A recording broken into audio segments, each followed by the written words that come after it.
ಸ್ನೇಹಿತರೆ ನಮಸ್ಕಾರ. ಕಳೆದ ಒಂದು ವಾರದಿಂದ ಇಡೀ ದೇಶದಾದ್ಯಂತ ವಿಪರೀತವಾಗಿ ಚರ್ಚೆ ಆದಂಥ ಒಂದು ಪ್ರಕರಣ ಅಂತ ಹೇಳಿದ್ರೆ ಈ ಪ್ರಕರಣ. ಬಹುಶಃ ಈ ವಿಡಿಯೋವನ್ನು ನೀವು ನೋಡ್ತಾ ಇದ್ದಂತೆ ನಿಮಗೆ ಈ ಪ್ರಕರಣ ಯಾವುದು, ಇದರ ಹಿನ್ನೆಲೆ ಏನು, ಇದರ ಉದ್ದೇಶ ಏನು ಎಲ್ಲವೂ ಕೂಡ ಬಹುಶಃ ನಿಮಗೆ ಅರ್ಥ ಆಗ್ತದೆ ಮತ್ತು ನೆನಪಾಗ್ತದೆ. ನೋಡಿ, ನಾವು ಗಂಡ್ಮಕ್ಳು ಬದುಕೋ ಹಾಗೇನೆ ಇಲ್ವಾ, ನಮ್ಮಷ್ಟಕ್ಕೆ ನಾವು ಇರೋ ಹಾಗೇನೆ ಇಲ್ವಾ ಅನ್ನುವಂಥ ಪ್ರಶ್ನೆ ಈ ವಿಡಿಯೋವನ್ನು ನೋಡಿದಾಗ ಮೂಡುವಂಥದ್ದು ಸಹಜ. ಬಟ್ಟು ಇದು ವಿಪರೀತವಾಗಿ ಕಾಡಿದಂತಹ ದೃಶ್ಯವೂ ಕೂಡ ಹೌದು. ಅಂದರೆ ಗಂಡ್ಮಕ್ಳ ಸೇಫ್ಟಿ ಬಗ್ಗೆ ಇವತ್ತು ನಾವು ಆಲೋಚನೆ ಮಾಡಬೇಕಾದಂಥ ಪರಿಸ್ಥಿತಿ ಬಂದಿದೆ. ಹೌದು, ಈ ಒಂದು ಪ್ರಕರಣ ಆ ರೀತಿ ಮಾಡಿದೆ. ಕೇರಳದ ಬಸ್ಸಿನ ಪ್ರಕರಣ.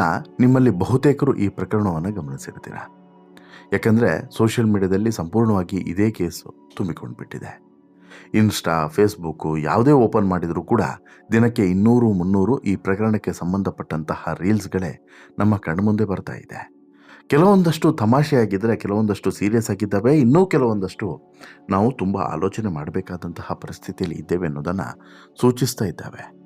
ಈಗಾಗಲೇ ಈ ಒಂದು ಪ್ರಕರಣ ಎಷ್ಟರ ಮಟ್ಟಿಗೆ ಜನಾಕ್ರೋಶ ಸ್ಫೋಟ ಆಗುವಂತೆ ಮಾಡಿದೆ ಅಂತ ಹೇಳಿದ್ರೆ, ಬಹುಶಃ ಬಸ್ನಲ್ಲಿ ಹೋಗುವಾಗ ನಾವು ಅಕ್ಕಪಕ್ಕ ಯಾರಿದ್ದಾರೆ ಅನ್ನೋದನ್ನು ನೋಡಿಕೊಂಡು ನಂತರ ನಿಲ್ಲಬೇಕಾದಂಥ ಸ್ಥಿತಿ ಬಂದು ನಿಂತಿದೆ. ಅಷ್ಟರ ಮಟ್ಟಿಗೆ ಈ ಪ್ರಕರಣ ಜನರ ಮನಸ್ಸಿನಲ್ಲಿ ಹಾದು ಹೊಕ್ಕಿದೆ. ಆದರೆ ಈಗ ಅಂತಿಮವಾಗಿ ಈ ಪ್ರಕರಣಕ್ಕೆ ಸಂಬಂಧಪಟ್ಟಂತೆ ಕೋರ್ಟು ಒಂದು ದಿಟ್ಟವಾದಂಥ ತೀರ್ಪನ್ನೇ ಪ್ರಕಟಿಸಿದೆ. ಇದು ಸಾಲದು ಅನ್ನುವಂತಹ ಅಭಿಪ್ರಾಯ ಕೂಡ ವ್ಯಕ್ತವಾಗ್ತಿದೆ. ಅಂದರೆ ಇಷ್ಟು ಶಿಕ್ಷೆ ಸಾಲದು ಅಂತ ಹೇಳ್ಬಿಟ್ಟು. ಹಾಗಾದರೆ ಎಂತಹ ಕಠಿಣ ಶಿಕ್ಷೆಯನ್ನು ಕೋರ್ಟ್ ವಿಧಿಸಿದೆ, ಎಂಥ ಶಿಕ್ಷೆಯನ್ನು ಕೊಡಬೇಕು ಅಂತ ಹೇಳಿ ಜನಾಗ್ರಹ ಮೊಳಗ್ತಿದೆ. ಎಲ್ಲವನ್ನು ಕೂಡ ನೋಡ್ತಾ ಹೋಗೋಣ. ಅಸಲಿಗೆ ಈ ಪ್ರಕರಣದ ಹಿನ್ನೆಲೆಯನ್ನು ಕೂಡ ನಿಮ್ಮ ಮುಂದೆ ಸಂಕ್ಷಿಪ್ತವಾಗಿ ಇಡ್ತಾ ಹೋಗ್ತೀನಿ. ಅದಕ್ಕಿಂತ ಮುಂಚೆ ನೀವಿನ್ನೂ ಕೂಡ ನಮ್ಮ ಚಾನಲನ್ನು ಸಬ್ಸ್ಕ್ರೈಬ್ ಮಾಡಿಲ್ಲ ಅಂದರೆ ದಯವಿಟ್ಟು ಕೂಡಲೇ ಸಬ್ಸ್ಕ್ರೈಬ್ ಮಾಡಿ ಸ್ನೇಹಿತರೆ. ಇಲ್ಲಿ ನೋಡಿ, ಈ ಒಂದು ವಿಡಿಯೋ ಬಹುಶಃ ನಿಮ್ಮನ್ನು ಸೇರಿದಂತೆ ನನಗೆ ಎಲ್ಲರಿಗೂ ಕೂಡ ವಿಪರೀತವಾಗಿ ಕಾಡಿದಂಥ ಒಂದು ಸ್ಟೋರಿ. ಈ ವಿಡಿಯೋವನ್ನು ನೋಡ್ತಾ ಇದ್ದಂತೆ ಕೇರಳದ ಬಸ್ನ ಪ್ರಕರಣ ಎಲ್ರಿಗೂ ಕೂಡ ಗೊತ್ತಾಗುತ್ತೆ. ಪಾಪರಿ ಆತ ಅಮಾಯಕ, ಈಕೆ ಬಾಡಿ ಸಾಯಲಿ, ಈಕೆ ಬಟ್ಟೆಯನ್ನು ಕೂಡ ಟಚ್ ಮಾಡಿಲ್ಲ. ಅಂಥದ್ರಲ್ಲಿ ಈಕೆ ವಿಡಿಯೋವನ್ನು ಮಾಡಿಕೊಂಡು ಆತನ ಜೀವವನ್ನು ತೆಗೆಯುವಂಥ ಹಂತಕ್ಕೆ ಹೋಗಿದ್ದು ಮಾತ್ರ ಘೋರ ದುರಂತ.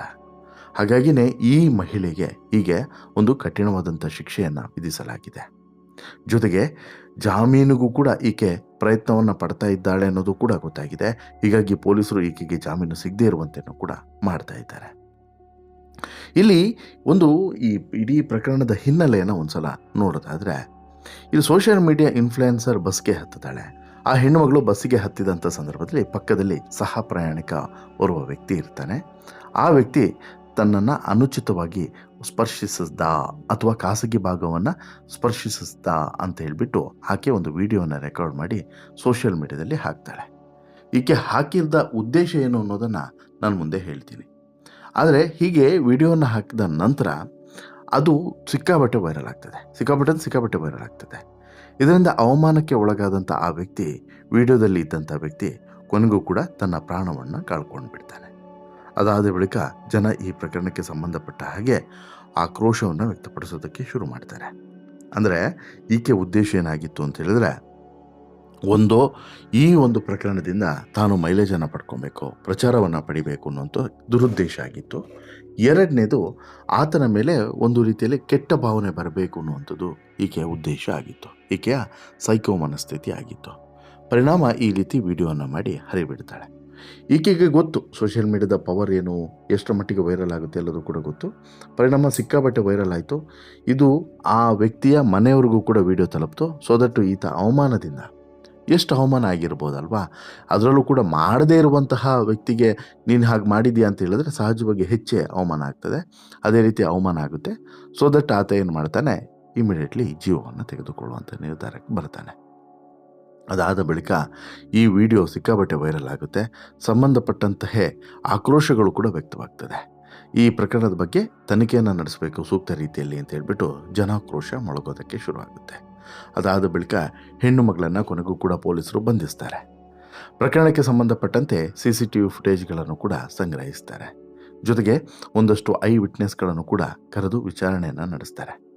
ಇದರ ಆಧಾರದ ಮೇಲೆ ಪೊಲೀಸರು ನಂತರ ಈಕೆಯನ್ನು ಅರೆಸ್ಟ್ ಮಾಡಿ ಸಿಕ್ಕಿರುವ ಎಲ್ಲ ದಾಖಲೆಗಳನ್ನು ಕೂಡ ಇಲ್ಲಿ ಕೋರ್ಟ್ಗೆ ಸಬ್ಮಿಟ್ ಮಾಡ್ತಾರೆ.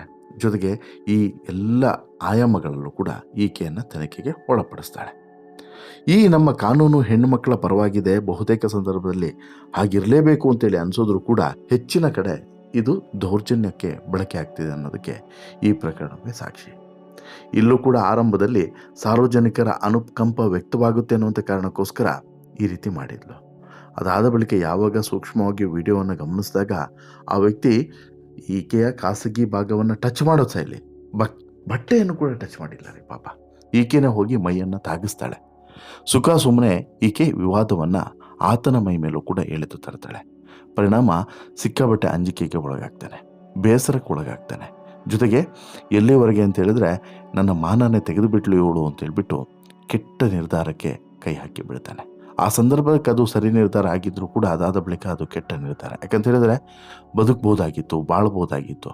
ಇದೇನು ಭಾರಿ ದೊಡ್ಡ ಆತ ಮಾಡಿದಂಥ ತಪ್ಪಲ್ಲ ಅನ್ನೋದು ಆತನಿಗೂ ಕೂಡ ಗೊತ್ತಿತ್ತು, ಮತ್ತು ಫೈಟ್ ಮಾಡ್ಬೋದಾಗಿತ್ತು. ಬಟ್ ಇವತ್ತಿನ ಕಾನೂನು ವ್ಯವಸ್ಥೆಯಲ್ಲಿ ಹೆಣ್ಮಕ್ಳ ಪರ ನ್ಯಾಯ ಇದೆ ಅನ್ನೋದು ಒಂದಾದರೆ, ಬಟ್ ನ್ಯಾಯ ಸಿಗುತ್ತೆ ಅನ್ನೋದು ಕೂಡ ನಾವು ನಂಬಲೇಬೇಕು. ನ್ಯಾಯದ ಪರ ನಾವು ನಿಲ್ಲೇಬೇಕು. ಹಾಗಾಗಿ ಇಲ್ಲಿ ಎಲ್ಲೋ ಒಂದು ಕಡೆ ಆತ ಮಾನಸಿಕವಾಗಿ ಕುಗ್ಗಿ ಹೋಗ್ತಾನೆ. ಸೊ ದಟ್ಟು ಈತ ಅಲ್ಲಿಗೆ ಜೀವವನ್ನು ತೆಗೆದುಕೊಳ್ಳುವಂಥ ನಿರ್ಧಾರವನ್ನು ಮಾಡಿಬಿಡ್ತಾನೆ. ಬಟ್ ಈ ಪ್ರಕರಣದ ಬಗ್ಗೆ ಸುದೀರ್ಘವಾಗಿ ತನಿಖೆಯನ್ನು ನಡೆಸಿದಂಥ ಬಳಿಕ ಒಂದು ದೊಡ್ಡ ಗಮನಾರ್ಹ ತೀರ್ಪನ್ನೇ ಕೋರ್ಟ್ ಕೊಟ್ಟಿದೆ ಅಂತಲೇ ಹೇಳ್ಬೋದು. ಯಾಕಂತ ಹೇಳಿದ್ರೆ ಈ ಪ್ರಕರಣ ತುಂಬ ಗಂಭೀರವಾದಂಥ ಪ್ರಕರಣ, ಬೇರೆ ಪ್ರಕರಣದ ರೀತಿ ಅಲ್ಲ. ಆಮೇಲೆ ಈ ಪ್ರಕರಣದಲ್ಲಿ ಕೋರ್ಟ್ ಕೊಡುವಂಥ ತೀರ್ಪನ್ನು ಇಡೀ ದೇಶವೇ ಗಮನಿಸುತ್ತೆ ಅನ್ನೋದು ಕೂಡ ನಾವಿಲ್ಲಿ ಗಮನಿಸಬೇಕು. ಆ ಕಾರಣಕ್ಕೋಸ್ಕರ ಇಲ್ಲಿ ಕೋರ್ಟು ತುಂಬ ಗಂಭೀರವಾಗಿ ಈ ಪ್ರಕರಣವನ್ನು ತೆಗೆದುಕೊಂಡು ಗಂಭೀರವಾದಂಥ ತೀರ್ಪನ್ನೇ ಕೊಡುವಂತಹ ನಿರ್ಧಾರವನ್ನು ಮಾಡಿ ಕೊನೆಗೂ ಕೂಡ ಈ ಕೋರ್ಟು ತೀರ್ಪನ್ನು ಕೊಟ್ಟಿದೆ. ಈ ತೀರ್ಪಿನಲ್ಲಿ ಏನು ಪ್ರಕಟವನ್ನು ಮಾಡಲಾಗಿದೆ ಅಥವಾ ಏನೆಲ್ಲ ಶಿಕ್ಷೆಯನ್ನು ವಿಧಿಸಲಾಗಿದೆ ಅನ್ನೋದು ಈಗ ತುಂಬ ಗಮನ ಹರಿಸಬೇಕಾದಂಥ ವಿಚಾರ. ಯಾಕಂತ ಹೇಳಿದ್ರೆ ಮತ್ತೊಂದು ಇಂತಹ ಪ್ರಕರಣ ನಡಿಬಾರ್ದು ಅಂತ ಹೇಳಿದ್ರೆ ಇಲ್ಲಿ ಈ ಪ್ರಕರಣಕ್ಕೆ ಒಂದು ಕಠಿಣ ಶಿಕ್ಷೆ ವಿಧಿಸಲೇಬೇಕಾಗುತ್ತೆ. ಹೀಗಾಗಿ ಇಲ್ಲಿ ಈ ಇಂತಹ ಸುಳ್ಳು ಆರೋಪಗಳಿಂದ ಗಂಡಸರನ್ನು ರಕ್ಷಣೆ ಮಾಡಬೇಕಾದಂತಹ ಜವಾಬ್ದಾರಿ ಇರೋದರಿಂದ ಈಗ ಈ ಪ್ರಕರಣಕ್ಕೆ ಸಂಬಂಧಪಟ್ಟಂತೆ ವಿಚಾರಣೆ ನಡೆಸಿದಂತಹ ನ್ಯಾಯಾಧೀಶರು ಎರಡೂ ಕಡೆಯ ವಾದ ಪ್ರತಿವಾದವನ್ನು ಕೇಳಿದ ಬಳಿಕ ಈ 26 ಸೆಕೆಂಡ್ನ ವಿಡಿಯೋದಲ್ಲಿ ದೀಪಕ್ ತಮ್ಮ ಕೆಲಸದ ನಿಮಿತ್ತ ಸಾರಿಗೆ ಬಸ್ನಲ್ಲಿ ಕೋಜಿಕೋಡ್ನಿಂದ ಕಣ್ಣೂರಿಗೆ ಹೋಗ್ತಾ ಇದ್ದಿದ್ದು ಸ್ಪಷ್ಟವಾಗಿ ಗೊತ್ತಾಗ್ತಿದೆ. ಬಸ್ನಲ್ಲಿ ಜನರು ಸಿಕ್ಕಾಪಟ್ಟೆ ಇದ್ದಂಥ ಕಾರಣ ಈ ಮಹಿಳೆ ವಿಡಿಯೋವನ್ನು ಮಾಡುವಂಥ ಸಂದರ್ಭದಲ್ಲಿ, ಸೆಲ್ಫಿ ವಿಡಿಯೋವನ್ನು ಮಾಡುವಂಥ ಸಂದರ್ಭದಲ್ಲಿ ಬಸ್ಸಿನ ಜನಸಂದಣಿಯಲ್ಲಿ ಆಕೆಯ ಪಕ್ಕ ಕೂತಿರುವಂಥ ವ್ಯಕ್ತಿ ಅನುಚಿತವಾಗಿ ಸ್ಪರ್ಶಿಸಿದ್ದಾನೆ ಅನ್ನೋದು ಇಲ್ಲಿ ಗೊತ್ತಾಗುತ್ತೆ. ಸಾಮಾಜಿಕ ಜಾಲತಾಣದಲ್ಲೂ ಕೂಡ ಈ ವಿಡಿಯೋಗಳು ಸಿಕ್ಕಾಪಟ್ಟೆ ವೈರಲ್ ಆಗಿದ್ದಾವೆ ಅನ್ನೋದನ್ನು ಇಲ್ಲಿ ವಕೀಲರು ವಾದವನ್ನು ಮಂಡಿಸ್ತಾರೆ. ಜೊತೆಗೆ ಈ ವಿಡಿಯೋವನ್ನು ಆಧಾರವಾಗಿಟ್ಕೊಂಡು ನೀವು ಈಕೆಗೆ ಶಿಕ್ಷೆಯನ್ನು ವಿಧಿಸಬೇಕು, ಮತ್ತು ಇಲ್ಲಿ ಆಕೆ ಈ ರೀತಿ ಮಾಡಿರೋದ್ರಿಂದ ಒಂದು ಜೀವನೇ ಹೋಗಿದೆ. ಆ ಮಹಿಳೆ ವೈರಲ್ ಆಗೋದಕ್ಕೆ ಅಥವಾ ಪಾಪ್ಯುಲಾರಿಟಿಯನ್ನು ಗಿಟ್ಟಿಸ್ಕೊಳ್ಳೋದಕ್ಕೆ ಮಾಡಿದಂತಹ ಒಂದು ಕೃತ್ಯದಿಂದ ಒಂದು ಜೀವನೇ ಹೋಗಿದೆ. ಇಲ್ಲಿ ಆಕೆ ಮಾಡಿದಂತಹ ಈ ಮನೆಹಾಳು ಕೆಲಸದಿಂದ ದೀಪಕ್ ಮನೆ ಇವತ್ತು ಬೀದಿಗೆ ಬಂದಿದೆ. ಹೀಗಾಗಿ ದೀಪಕ್ ಅವರಿಗೆ ಆದಂತಹ ಅನ್ಯಾಯಕ್ಕೆ ನ್ಯಾಯವನ್ನು ಒದಗಿಸಬೇಕು ಮತ್ತು ಈಕೆಗೆ ಕಠಿಣ ಶಿಕ್ಷೆಯನ್ನು ವಿಧಿಸಬೇಕು ಅನ್ನುವಂತಹ ವಾದವನ್ನು ವಕೀಲರು ಮಂಡಿಸ್ತಾರೆ. ಇದನ್ನು ಆಲಿಸಿದಂಥ ಕೋರ್ಟು 14 ದಿನಗಳ ಕಾಲ ನ್ಯಾಯಾಂಗ ಬಂಧನವನ್ನು ಈಗಾಗಲೇ ವಿಧಿಸಿದೆ. ಮುಂದಿನ ವಿಚಾರಣೆಯನ್ನು ನಡೆಸಿ ಕಠಿಣ ಶಿಕ್ಷೆಯನ್ನು ವಿಧಿಸಬೇಕು ಅನ್ನುವಂಥ ಒತ್ತಾಯ ಕೂಡ ಕೇಳಿ ಬರ್ತಿದೆ. ಒಂದು ಕಡೆ ಎಷ್ಟು ವರ್ಷ ಆಗುತ್ತೋ ಅಷ್ಟು, ಅಂದರೆ ಜೀವನ ಪರ್ಯಂತ ಆಕೆ ಜೈಲಿನಲ್ಲಿ ಕೊಳೆಯುವಂತಾಗಬೇಕು, ಆಮೇಲೆ ಸರಿಯಾಗಿ ದಂಡವನ್ನು ಕೂಡ ವಿಧಿಸಬೇಕು. ಈ ರೀತಿ ಮಾಡಿದಾಗ ಇನ್ನು ಮುಂದೆ ಇಂತಹದ್ದೇ ಬೇರೆ ಘಟನೆಗಳು ನಡೆಯುವಂತಹ ಸಾಧ್ಯತೆಗಳೇನಿರ್ತಾವೆ ನೋಡಿ, ಅದು ಕಡಿಮೆ ಆಗುತ್ತೆ ಅನ್ನೋದು ಕೂಡ ಇಲ್ಲಿ ಸಾರ್ವಜನಿಕ ವಲಯದಲ್ಲಿ ಬರ್ತಿರುವಂಥ ಅಭಿಪ್ರಾಯ. ಒಂದು ಮಾಹಿತಿಯ ಪ್ರಕಾರ ಈಕೆ ಮಾಡಿರುವಂಥ ಕೃತ್ಯದ ಬಗ್ಗೆ ಈಕೆ ಆರಂಭದಲ್ಲಿ ಒಪ್ಕೊಳ್ಳೋದಿಲ್ಲ, ನಂತರ ಒಪ್ಕೊಳ್ತಾಳೆ. ಈಗ ಅರೆಸ್ಟ್ ಕೂಡ ಆಗಿದ್ದಾಳೆ. ಅರೆಸ್ಟ್ ಆದಂಥ ಬೆನ್ನಲ್ಲೇ ಈಗ ಮತ್ತೊಂದು ಕಡೆ ಬೇಲ್ಗೂ ಕೂಡ ಪ್ರಯತ್ನವನ್ನು ಪಡ್ತಾ ಇದ್ದಾಳೆ. ಬಟ್ ಇವಳಿಗೆ ಬೇಲ್ ಕೂಡ ಸಿಗಬಾರ್ದು, ಬಟ್ ಕಠಿಣವಾದಂಥ ಶಿಕ್ಷೆ ಮಾತ್ರ ತಪ್ಪಿ ಹೋಗಬಾರ್ದು ಅನ್ನೋದು ಈಗ ಎಲ್ಲ ಜನರ ಆಗ್ರಹ. ನಿಮ್ಮ ಆಗ್ರಹ ಏನೋ ಸ್ನೇಹಿತರೆ, ಈ ಪ್ರಕರಣಕ್ಕೆ ಸಂಬಂಧಪಟ್ಟಂತೆ ಆಕೆಗೆ ಯಾವ ರೀತಿಯಾದಂಥ ಶಿಕ್ಷೆ ಮತ್ತು ದಂಡವನ್ನು ವಿಧಿಸಿದರೆ ಬೆಟರ್ ಅಂತೇಳಿ ಅನಿಸುತ್ತೆ? ದಯವಿಟ್ಟು ನಿಮ್ಮ ಅಭಿಪ್ರಾಯವನ್ನು ಕಮೆಂಟ್ ಮಾಡಿ ತಿಳಿಸಿ. ಜೊತೆಗೆ ಈ ಸ್ಟೋರಿ ಇಷ್ಟ ಆಯಿತು ಅಂತ ಹೇಳಿದ್ರೆ ಲೈಕ್ ಮಾಡಿ, ಶೇರ್ ಮಾಡಿ, ಚಾನಲ್ಗೆ ಸಬ್ಸ್ಕ್ರೈಬ್ ಆಗೋದನ್ನು ಮರಿಬೇಡಿ. ಧನ್ಯವಾದ.